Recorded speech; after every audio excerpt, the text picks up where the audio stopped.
اخبار کی بات کر رہا ہوں. آج ہی میں نے اخبار میں پڑھا تھا. کہا جی کہ اگر ہم ڈکلیئر کرتے ہیں تو ملکی وقار مجروح ہوتا ہے. کیسا تم انسان ہے اور قوم کو تم اپنا بدھو سمجھتے ہو. اور یہ تو قانون ہے کہ وزیر اعظم کو اگر کوئی باہر سے تحفہ ملے گا اس کو ڈکلیئر کرنا پڑتا ہے.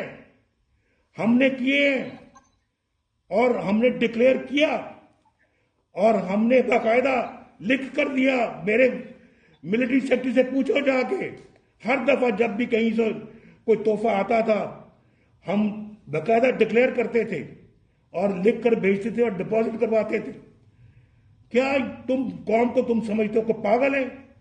اور پھر میں تو کہتا ہوں کہ ایف آئی اے اور نیب کو اسی عمران خان کے اوپر مقدمہ دائر کرنا چاہیے کہ تم نے چوری کی ہے, تم چور ہو اور تم چور اور بلکہ ڈاکہ ڈالا ہے تم نے, اور اوپر سے چوری اور سینہ زوری کہتے ہو کہ جناب ملکی وقار مجروح ہوتا ہے. ملکی وقار تو تم مجروح کر رہے ہو یہ کہہ کے کہ جناب آپ نے ڈکلیئر نہیں کیا. اس سے ملکی وقار مجروح ہوتا ہے.